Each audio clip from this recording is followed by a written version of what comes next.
On location, Dan Schroder, right in the heart of Arizona, Dan.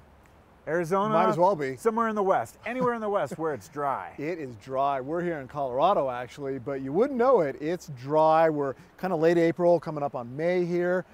Big day coming up on Saturday, May 1st. Tell me about that. That is Wildfire Prevention Day. This is a national push to get people to start thinking about the preparedness effort they can do on their own property. I've known you for years now, Dan, and you've been coaching us, you've been telling us, don't wait for the season to get underway. It's July, August, and a fire happens and you're caught completely unprepared. Get ready now. Right. We talk about ready, set, go. Yep. Ready is the planning period. 18 months in advance. Well, we're within that window right now. Right. But a month in advance, a couple of weeks in advance. Start doing your work now before the wildfire's on top of you.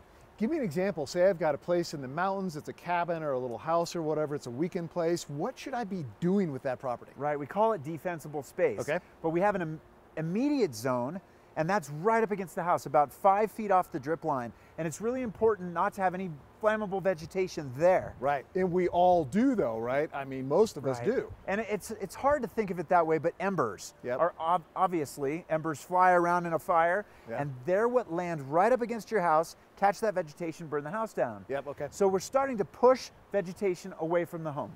And then what happens in the kind of larger perimeter? So we got that close perimeter. What do we do beyond that? Sure, so you're starting to feather the vegetation. Moving out about 30 feet, little clusters of vegetation work just fine. Yep. Islands, think of a park-like setting. Good analogy. And then as we go a little further beyond, we want to have gaps between the tree canopy. So if indeed a fire were to run up a tree and start creeping across the canopy, it'll have a spot where it stops. I've seen these fires, Dan. You know, my family place, I've told you we've had a couple in the past 2 or 3 years, and you know, I saw the fire leap from tree to tree to tree. Kind of think it's on the ground. It was. Right. Also the trees, like you just said. That's really dangerous. So getting back to the point, May 1st is Wildfire Prevention Day across the nation.